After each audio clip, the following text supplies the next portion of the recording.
सगळ्यात पहिल्यांदा येत्या नारळी पौर्णिमा आणि रक्षाबंधनाच्या माझ्या सगळ्या भावा बहिणींना मनापासून हार्दिक शुभेच्छा। नारळी पौर्णिमा किंवा रक्षाबंधन विशेष कुकरला फक्त 2 शिट्या घ्यायच्या आणि एकदम वाफाळता रसरशीत झटपट नारळी भात कसा करायचा ते बघणार आहोत। असा नारळी भात तुम्ही एकदा नक्की करून बघा। अगदी साधी सोपी पद्धत आहे, मात्र खूप मस्त सुटसुटीत रसरशीत हा भात तुमचा तयार होतो। रेसिपी नेहमीप्रमाणे भरपूर टिप्ससह तुमच्यासोबत मी शेअर केलेली आहे, म्हणून ती अगदी शेवटपर्यंत नक्की बघा। चला तर मग वेळ न घालवता रेसिपीला सुरुवात करूया। नारळी भात बनवण्यासाठी सगळ्यात महत्त्वाची गोष्ट घरातल्या कोणत्याही एखाद्या वाटीच्या प्रमाणाने घेतलेली सगळी जिन्नस आपल्याला मोजून घेणं गरजेचं आहे। आता घरातल्या या भाजीच्या वाटीने बरोबर 1 वाटी आणि वजनी म्हणाल तर साधारणतः 200 ग्राम प्रमाणात बासमती राईस घेतलेला आहे। तुम्ही रोजच्या वापरातला कोणताही तांदूळ घेतला तरी सुद्धा चालू शकेल, फक्त जुना तांदूळ घ्यायचा आहे। आता जुना तांदूळ म्हणजे कसा, ज्याचा भात केल्यावर छान सुटसुटीत मोकळा होतो असा जुना तांदूळ घ्यायचा आहे। बाकी तुम्ही रोजच्या वापरातला घेतला तरी सुद्धा चालू शकेल। 2 ते 3 पाण्याने छान तांदूळ आपण धुवून घेणार आहोत आणि यामध्ये भरपूर पाणी घालणार आहोत आणि साधारणतः 5-6 मिनिटांसाठी तरी भिजत ठेवणार आहोत। तांदूळ भिजेपर्यंत पुढची तयारी करायला घेऊ, म्हणजे वेळ सुद्धा वाया घालवायचा नाही। कुकरमध्ये आज आपण हा नारळी भात करणार आहोत। अगदी 2 शिट्यांमध्ये तयार होतो। कुकरमध्ये तुम्हाला जर आवडत नसेल तर सेम पद्धतीत कढई किंवा टोपामध्ये तुम्ही करू शकता। ते कसं करायचं ते पुढे व्हिडिओमध्ये मी तुम्हाला सांगितलेलं आहे। सुरुवातीला कुकर छान गरम झाला की यामध्ये 2 चमचे साजूक तूप घेतलेलं आहे। साजूक तुपाऐवजी तेल घेतलं तरी सुद्धा चालू शकेल। तूप हलकसं गरम झालं की यावर 2 लवंग, 2 हिरव्या वेलच्या जो फोडून घेतल्यात, 1 इंच आपण इथे दालचिनीचा घेतलेला आहे। हिरवी वेलची किंवा तुमच्याकडे लवंग नसेल तरी चालेल, मात्र दालचिनीचा छोटा तुकडा घाला, कारण याने ना तुमच्या भाताला चव अगदी छान येते। अगदी मंद आचेवर काही सेकंद आपण छान परतून घेतलेला आहे। आता यावरच एक 5-6 काजू, 5-6 बदाम, 5-6 मनुके घेतलेले आहेत।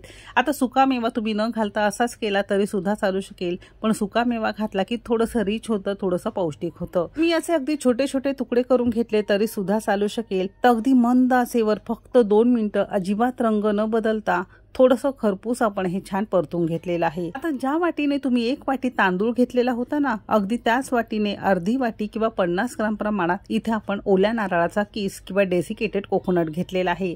सणासुदीसाठी ओला नारळ असा बनवून ठेवला किंवा करून ठेवला की अगदी आयत्या वेळेस तुम्हाला हा वापरता येतो। कसा तयार करायचा रेसिपी ऑलरेडी मी तुमच्यासोबत शेअर केलेली होती। असा ओला नारळ तुम्ही एकदाच तयार करून ठेवला की फ्रीजमध्ये अगदी 2 महिने तुम्हाला वापरता येतं। लिंक हवी असेल तर डिस्क्रिप्शनमध्ये देते आहे। तर यातलाच आपण अर्धी वाटी किंवा 50 ग्राम प्रमाणात डेसिकेटेड कोकोनट वापरलेला आहे।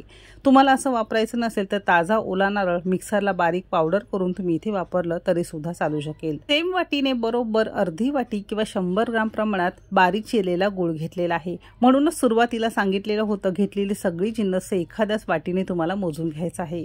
कोणत्याही गोडाच्या पदार्थाला अगदी चिमूटभर मीठ घातलं की त्याची लज्जत आणखीन वाढते। आता आपण इथे चिमूटभर मीठ घातलेलं आहे। गूळ, खोबरं आणि बाकीची जिन्नस मध्यम आचेवर साधारणतः 1-2 मिनिटं आपण छान परतून घेणार आहोत। असं छान मध्यम आचेवर परतलं की गुळाला स्वतःचं पाणी सुटतं। अजिबात करपू न देता अगदी मंद आचेवर आपण हे छान असं करून घेतलेलं आहे। सगळ्या घरात गूळ खोबऱ्याचा छान सुगंध पसरलेला आहे। असं छान झालं की यावर आपण मगाशी जो 5 मिनिटं तांदूळ भिजवून घेतलेला होता ना, त्यात सगळं पाणी निथळून घ्यायचंय। फक्त भिजवलेला तांदूळ आपण यामध्ये घालणार आहोत। तर तुमच्यापैकी बरेच जण असतील जे डाएट करत असतील, व्हाईट राईस खात नसतील, तर याऐवजी भिजवलेला 1 वाटीभर लापशी तुम्ही यामध्ये वापरली तरी बनवण्याची पद्धत सेमच आहे। तसंच चवीत फारसा फरक पडत नाही। तर पांढऱ्या तांदूळाऐवजी तुम्ही इथे लापशी घेतली तरी सुद्धा चालू शकेल। म्हणजेच काय, डायबिटीसला वगैरे पांढरा तांदूळ चालत नाही, तर यामध्ये तुम्ही लापशी घातली तरी सुद्धा तुम्हाला खाता येईल। आता तांदूळ घातल्यानंतर पुन्हा आपण 2 मिनिटं मस्त परतून घेतलेलं आहे। गुळाच्या पाण्यामध्ये असं छान परतून घेतलं की एक तर तुमच्या नारळी भाताला चव छान येते आणि छान सुटसुटीत आणि मोकळा होतो। म्हणून तांदूळ असा छान परतून घेणं गरजेचं आहे। सारख्याच वाटीने 1.5 वाटी आपण इथे साधं पाणी घातलेलं आहे। 1 वाटी जुन्या तांदळासाठी 1.5 वाटी पाणी अगदी परफेक्ट आहे असं याचं प्रमाण आहे। पाणी आपण इथे साधंच वापरलेलं आहे। मोठ्या आचेवर याला छान आपण उकळी आणणार आहोत। आता कुकरला बनवतो आहोत, म्हणून उकळी आल्यानंतर याला झाकण लावून बरोबर 2 शिट्या घेणार आहोत। तुम्ही जर हा भात कुकरला करत नसाल, कढई किंवा टोपामध्ये करत असाल, सेम पद्धतीने करायचंय। छान उकळी आली की अर्धवट झाकण लावून एक 5-6 मिनिटं तुम्हाला अगदी मध्यम आचेवर छान शिजवून घ्यायचं आहे। पण कुकरला करतो आहोत म्हणून मध्यम आचेवर बरोबर 2 शिट्या आपण याच्या घेणार आहोत। आता कुकरला कसं असतं, सारखं उलथनाने भात हलवावा वगैरे लागत नाही, करपण्याची भीती नसते, म्हणून आपल्याला इथे मध्यम आचेवरच 2 शिट्या घेतल्या की काम अगदी सोपं होतं। कुकरला मध्यम आचेवर 2 शिट्या झाल्या की कुकर थोडासा थंड करून घ्यायचा आहे आणि नंतर याचं आपण झाकण उघडून बघणार आहोत। सगळ्या घरात मस्त सुगंध पसरलेला आहे छान नारळी भाताचा। तर असा हा तुमचा सुटसुटीत मोकळा नारळी पौर्णिमा विशेष नारळी भात खाण्यासाठी तयार झालेला आहे। नैवेद्यासाठी करू शकता, पाहुण्यांसाठी करू शकता, तुम्ही घरामध्ये खाण्यासाठी सुद्धा तयार करू शकता। 1 वाटी किंवा 200 ग्राम तांदळापासून साधारणतः 3 ते 4 जणांसाठी व्यवस्थित किंवा 4 ते 5 प्लेट तुमचा हा नारळी भात तयार होतो। नक्की करून बघा। मगाशी सांगितल्याप्रमाणे तुम्हाला डायबिटीज असेल, वजन कमी करत असाल, व्हाईट राईस तुम्हाला चालत नसेल तर तुम्ही लापशीपासून हे करू शकता। चवीत तसा फार जास्त फरक पडत नाही। जर गूळ तुम्हाला डायबिटीसला चालत नसेल तर याऐवजी खारकेची पूड वापरली तरी सुद्धा चालू शकेल, म्हणजे ओरिजिनल गोडवा तुमच्या या भाताला येईल। आजची ही रेसिपी तुम्हाला कशी वाटली कमेंट करून नक्की सांगा। जर आवडली असेल तर एक लाईक नक्की करा, चॅनेलवर नवीन असाल सबस्क्राईब करा।